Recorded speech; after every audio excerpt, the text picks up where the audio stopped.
¿Cuántos en verdad creen que el darle culto a Dios quebranta el poder del maligno? Amén. Amén. ¿Cuántos en verdad creen que el darle culto a Dios, nuestro espíritu se llena de fuerza? Amén. Nuestras heridas interiores, las que solo sabe usted, y el diablo también, se curan. Todo eso se obtiene en el culto. Pero yo lo bendigo porque usted pueda, el día de hoy, comenzar a entender el gran privilegio de darle culto a Dios. Amén. ¿Cuánta gente desearía estar aquí? Pero están en el hospital, quizás con agujas, con jeringas. ¿Cuánta gente desearía venir a Dios un momento, correr hacia Él, pero están postrados? Tuvieron su oportunidad y no la pudieron aprovechar. Entonces, es una gran bendición, un gran privilegio el que gente como nosotros, que estamos sanos, que lo tenemos todo, podemos darlo todo para Dios. ¿Amén? Porque no sé si usted ha dado cuenta, usted está aquí y le está dando todo lo que no parezca. ¿Amén? ¿Lo cree o no? Usted está aquí dándolo todo lo que no parezca. Porque todo su ser está aquí. Dios está tratando con usted. Solo tiene que hacer de esto una realidad. En otras palabras, tiene que subir nuestro nivel y esto tiene que ser la prioridad de nuestras vidas. Lo primero, Dios. Lo segundo, Dios. Lo tercero, Dios. Entonces, un día como la iglesia primitiva, vamos a poder caminar. Ningún problema nos va a parar. Ninguna dificultad nos va a parar. Ninguna crisis nos va a parar. Amén. Los hijos de Dios no necesitan escuchar un chiste para reír, ¿o sí? Los hijos de Dios tienen que sonreír naturalmente. La razón, salieron del problema original, solucionaron su problema del pecado, van al cielo, van a vivir eternamente. Y eso es un obsequio de Dios. Eso es un regalo de Dios. Eso es algo inmerecido de Dios. Entonces, por esa razón, no hay necesidad de que yo tenga que escuchar un chiste, sino estar contento naturalmente. Amén. Lo bendigo porque el día de hoy nosotros podamos recibir la palabra con ese entusiasmo, con ese fervor. Amén. Vamos a leer la palabra todos juntos. Mateo 28. Vamos a leer del 18 al 20. Amén. A una sola voz. Fuerte y clara. Amigos. Y Jesús se acercó y les habló diciendo: toda potestad me es dada en el cielo y en la tierra. Por tanto, id y hacer discípulos a todas las naciones, bautizándolos en el nombre del Padre, y del Hijo, y del Espíritu Santo, enseñándoles que guarden todas las cosas que os he mandado. Y he aquí que yo estoy con vosotros todos los días hasta el fin del mundo. Amén. Gloria a Dios. En esta oportunidad, la palabra de Dios lleva por título la promesa del discípulo.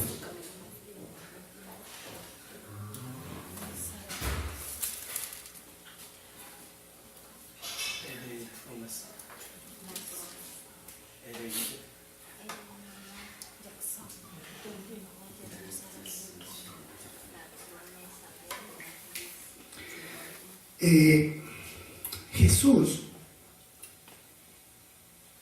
en el tiempo en que iba ya a partir en la resurrección, Él dijo a sus discípulos, ¿no? Jesús le dijo en Hechos 1:8 que recibirían la llenura del Espíritu Santo. La razón es porque el ser humano, los hijos de Dios exactamente, necesitan la llenura del Espíritu Santo para que la obra de Dios se vea realizada. Porque como es una obra espiritual, no sé si ustedes dan cuenta, es una batalla espiritual, no es una batalla física.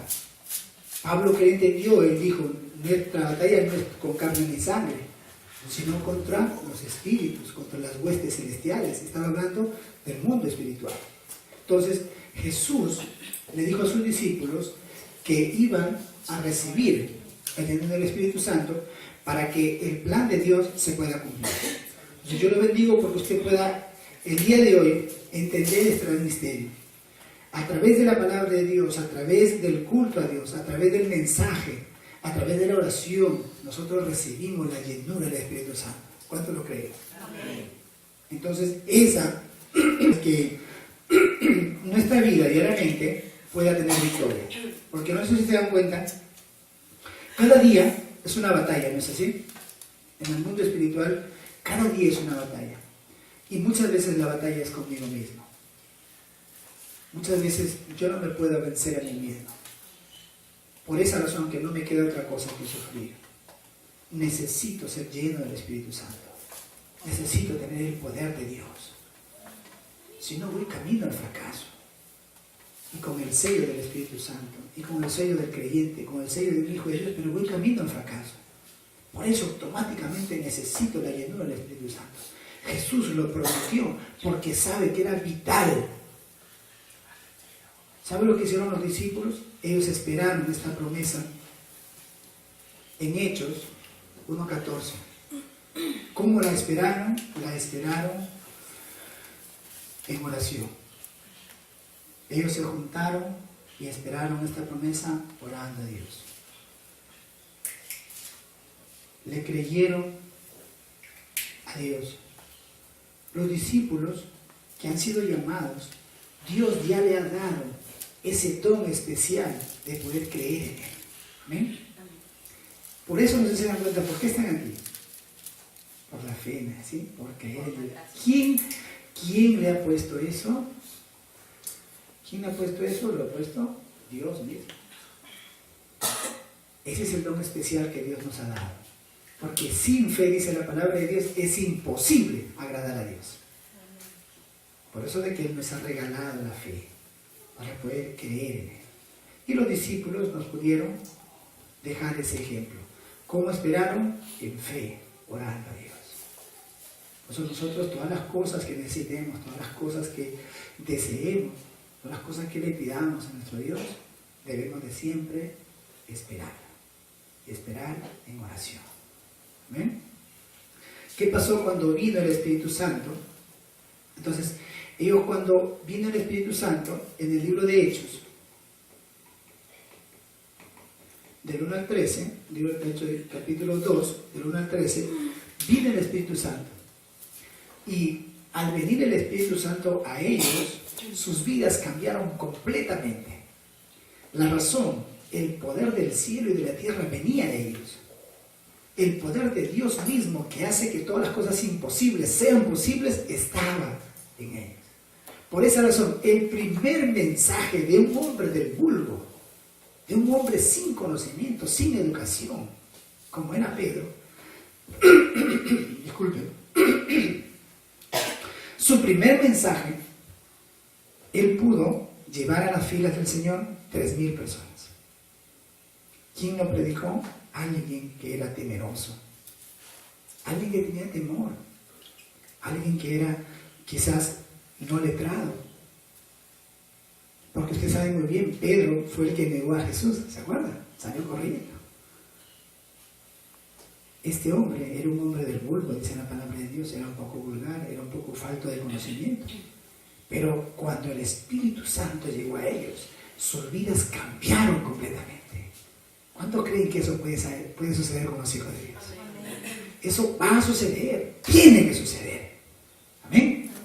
Eso tiene que suceder, esa es la promesa del discípulo.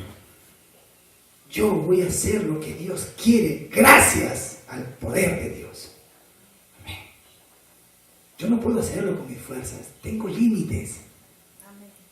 Soy un poco torpe muchas veces, soy un poco acelerado muchas veces, soy un poco impaciente, incrédulo. Pero el poder de Dios va a hacer de mí lo que Dios quiere. Amén. Entonces,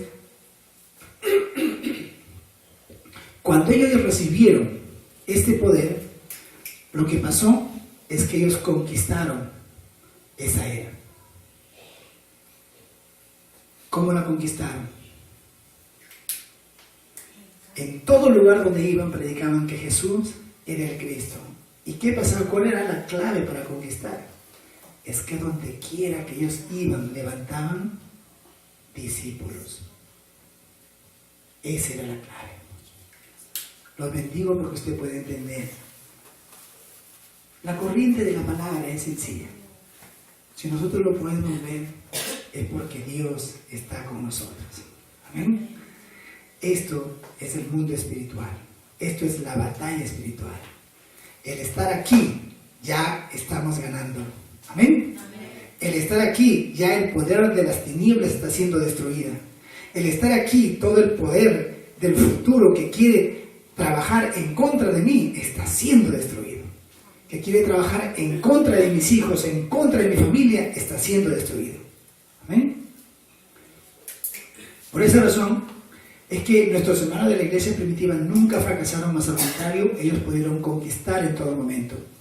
Ellos pudieron ver que la Biblia nos ha dejado una promesa. La Biblia nos ha dejado una promesa.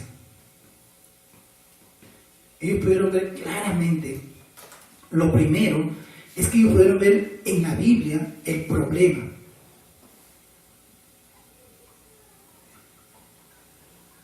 Ellos pudieron ver el problema que mueve a todos los seres humanos.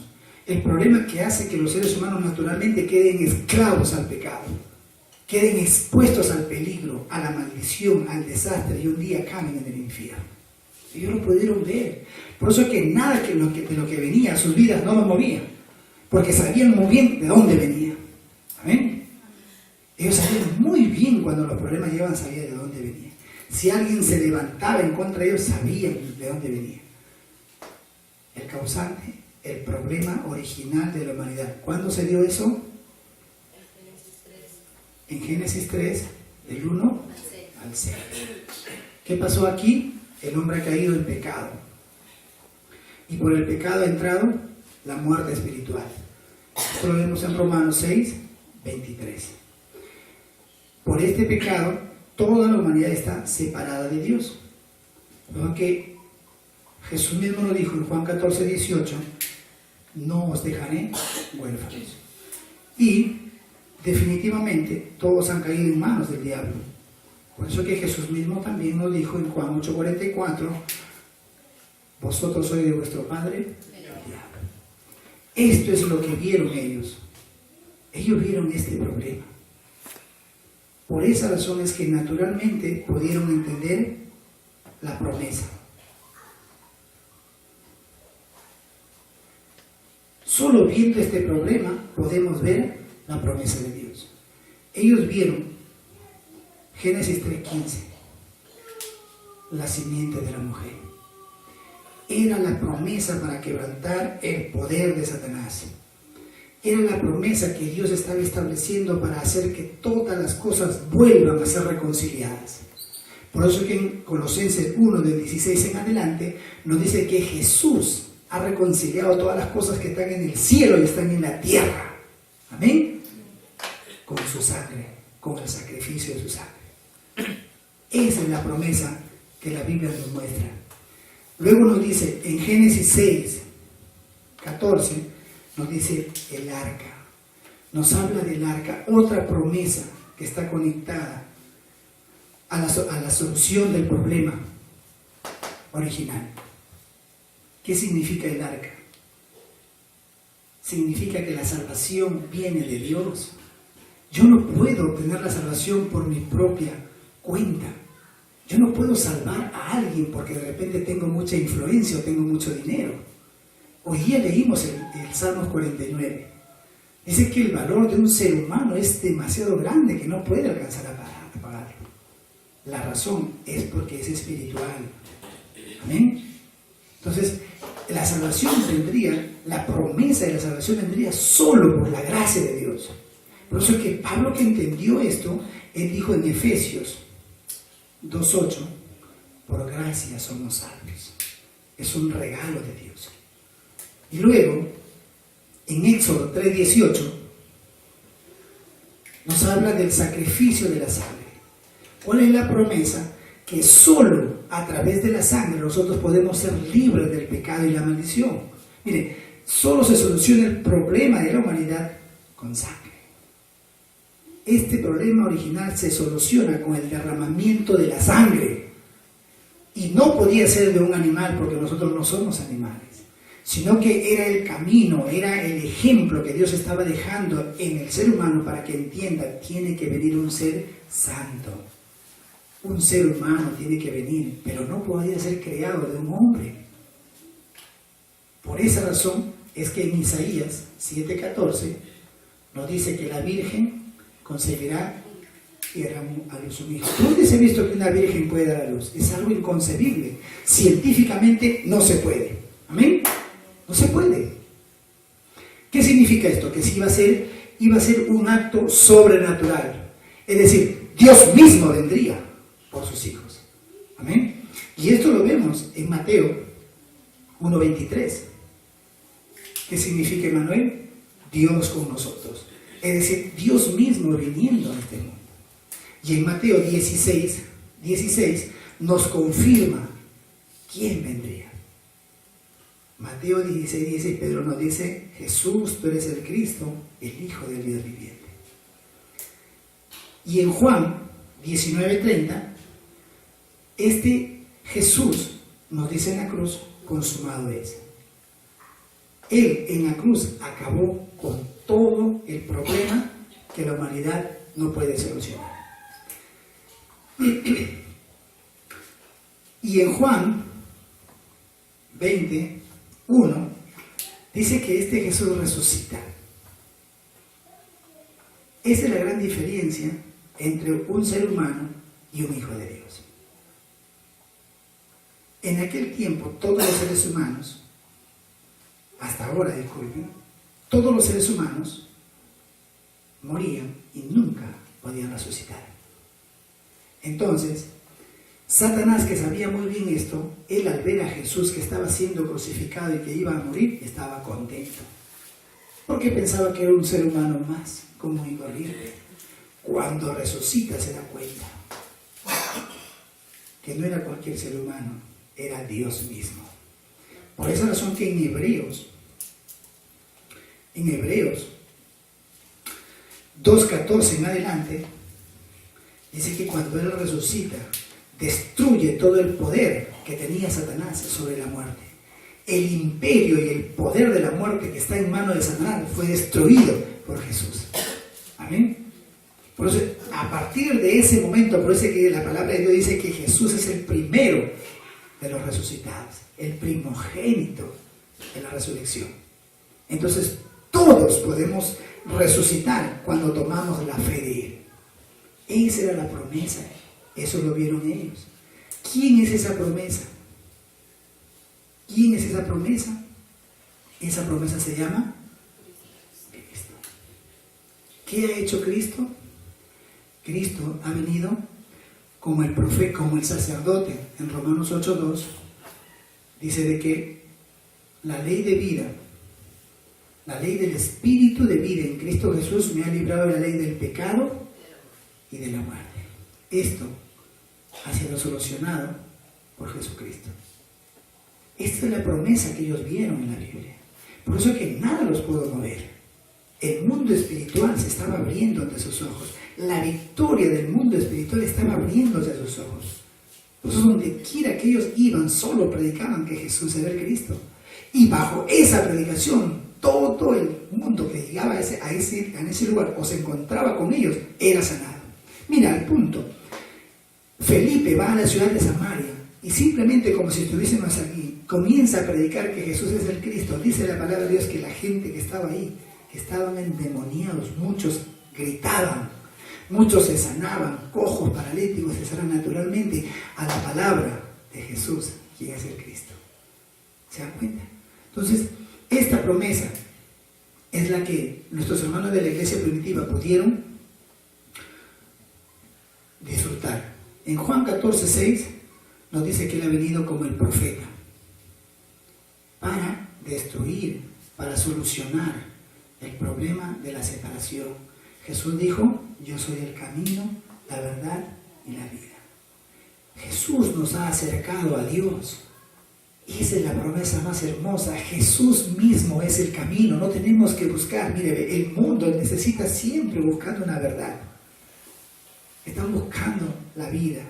Están buscando el camino. No hay en este mundo. Está dentro de Jesús. Amén.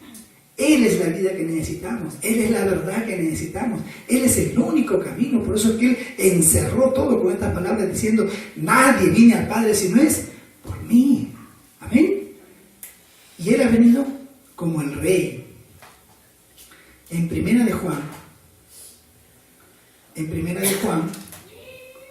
3:8, Él ha venido como el Rey y ha destruido el poder de Satanás.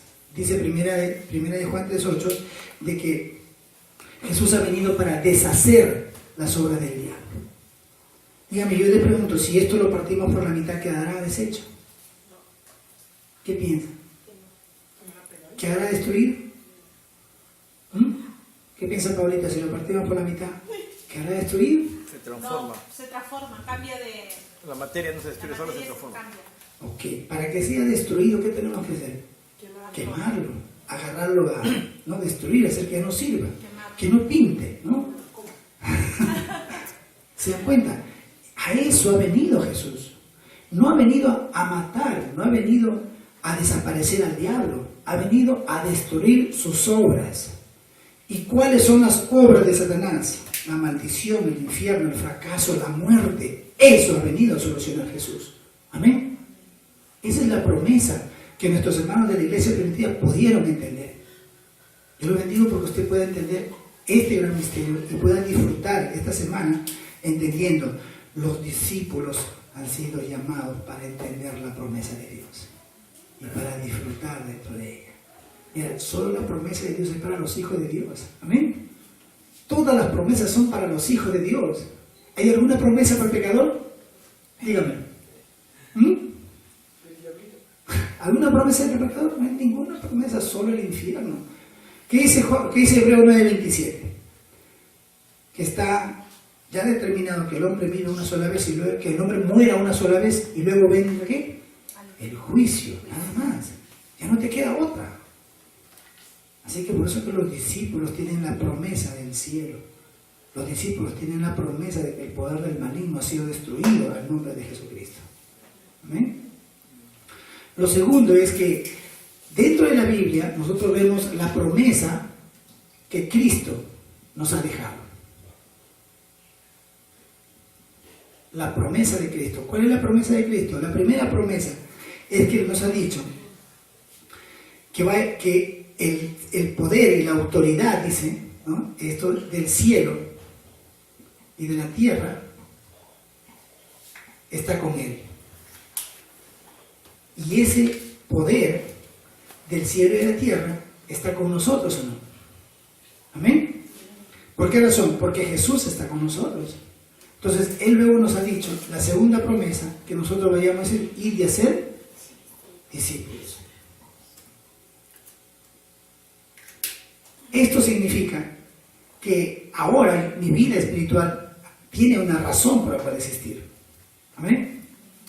¿Por qué? Ya ahora yo entiendo por qué razón Dios me ha escogido, por qué razón Dios me ha permitido que yo tenga salud, que tenga vida, que tenga familia, que tenga economía, que tenga bienes. ¿Amén? ¿Para qué? ¿Para sentarme sobre ello nada más? ¿Ha visto lo que dice el libro, el Salmos? Que las personas piensan que eso es eterno. No saben que un día van a morir y otros se lo van a heredar. Así es el libro de los Salmos, Salmo 49, léalo muy bien. Es un salmo precioso. Por eso que nosotros ahora, todo lo que Dios nos ha dado, nuestra vida misma, está conectada al plan de Dios. La razón, la promesa de Cristo y de ser discípulos. Mire, debemos de hacerlo confiadamente. ¿Por qué razón? Él ha dicho, yo voy a estar contigo. ¿Hasta cuándo? Hasta el fin. Amén. Esa es la promesa de Cristo. Nosotros ya lo tenemos todo. No necesitamos nada, necesitamos entender esto nada más. Esta es la parte central. que por más que viene a nuestra vida, se va. ¿Es así? Se acaba el culto, salimos afuera y se acabó también. Se acabó. Pero está bien. Dios está haciendo su obra. ¿Por qué razón? Dios conoce que el ser humano, las cosas que va aprendiendo, las aprende poco a poco. Amén. Por eso que la mayoría de personas que fueron usadas por Dios esperaron mucho tiempo. ¿Usted cree que esperaron en vano? ¿Ah?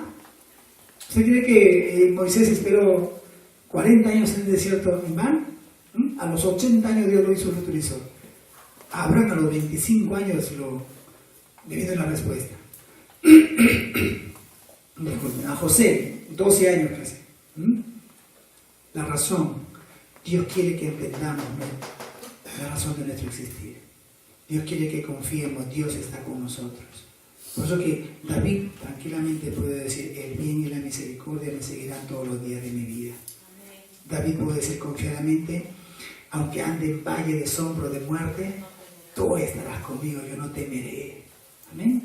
Entonces nosotros ya no tenemos nada que hacer, solo tenemos que confiar y ir y hacer discípulos. ¿Cómo empieza el discípulo? Por eso, para ser discípulo, yo tengo que ser discípulo primero. Yo tengo que ser discípulo primero. Si yo soy discípulo de Dios, yo puedo ser discípulo. Si yo soy un testigo de Dios, puedo ser testigos. Amén. Vamos a concluir. Miren, quiero que vea esto claramente.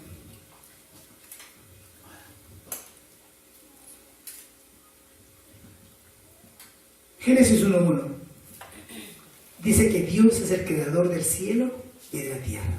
¿Amén? Dios es el creador de todo el universo. ¿Amén? Dice Jesús en Dios en Génesis 3:15 que enviaría la simiente de la mujer. ¿Quién es? Cristo. Lo confirmamos Mateo 16:16. Luego dijo que vendría. Jesús dijo que vendría en Hechos 1:8 el Espíritu Santo. Amén. Entonces, si usted ve aquí, ya la Trinidad ha hecho su labor. Amén.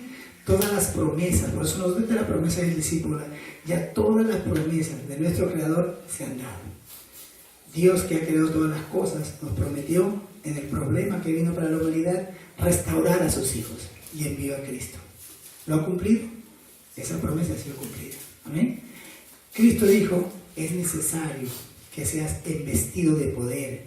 ¿Por qué? Porque tienes límites. No vas a poder vencer a Satanás con tu poder. Necesitas el poder de Dios. Amén. Y Él ha enviado al Espíritu Santo. Él está con nosotros ahora. No tenemos de qué temer. Ya la Trinidad de Dios ha trabajado y está con nosotros. ¿Qué es lo que tenemos que hacer nosotros? Establecer un plan. ¿Para qué? Para prepararnos. Amén. Establezco un plan. Eso es lo que estamos haciendo. ¿Qué hacemos los días jueves? Estamos estableciendo un plan en nuestra vida, ¿no se dan cuenta? Despacio estamos haciendo un plan suavecito para nuestras vidas, para poder conocer más al Señor, para poder prepararnos y en el tiempo de Él ser usados. Amén. Entonces, lo que tenemos que hacer cuando ya el plan esté establecido ahora, tenemos que comenzar a restaurar nuestra fe. ¿Por qué razón? El pasado nos ha dañado. El hoy también nos ha dañado. La incredulidad que está constantemente atacando nuestras vidas hace que nuestra fe día a día se debilite. Amén. Por eso que llegamos a la iglesia las justas como papelito, digamos, las justas y arrastrando. ¡Fum! Como el carro, enchufarse, como los carros eléctricos. ¡Juá! Enchufarse. Necesitamos restaurar nuestra fe. Que nada ni nadie nos tenga que mover. ¿Por qué? El Dios Trino está con nosotros. Amén. No hay necesidad de preocuparse. Luego, si entendemos esto, si restauramos nuestra fe, entonces no nos va a quedar otra cosa que desafiar. Tenemos que desafiar. Sé que el tiempo es difícil, ¿no es así? Ya el trabajo, ya a veces la salud, ya la familia, pero entendamos, no podemos ser destruidos. El Dios Trino está con nosotros. Tan solo si establecemos el plan restauramos nuestra fe, solo nos queda desafiar. ¿Qué hicieron nuestros hermanos de la iglesia primitiva? Solo desafiaron, porque lo tenían todo. Tener todo, ¿qué significa? Es el poder de Dios. Ellos tenían el poder de Dios y eso era todo. Amén. Yo lo bendigo porque usted pueda entender. No es cualquier persona. Es la persona que Dios ha escogido desde antes de la fundación del mundo para regalarle esta promesa y hacer de usted un discípulo. Amén. Que esta semana usted pueda enraizar. El problema de la humanidad ha sido solucionado. La promesa del Salvador ha sido enviada. Ya Dios me ha dado el camino. Todo me ha dado la razón en existir. Yo sé por qué y para qué vivo.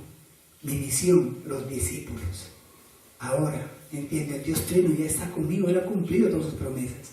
Solo necesito empezar a trabajar en el plan de Dios, fortalecerme más y comenzar a desafiar. Amén. Los bendigo porque esta semana el plan de Dios en su vida se pueda cumplir y que todo el poder del maligno sea destruido. Amén. Vamos a orar. Padre bueno.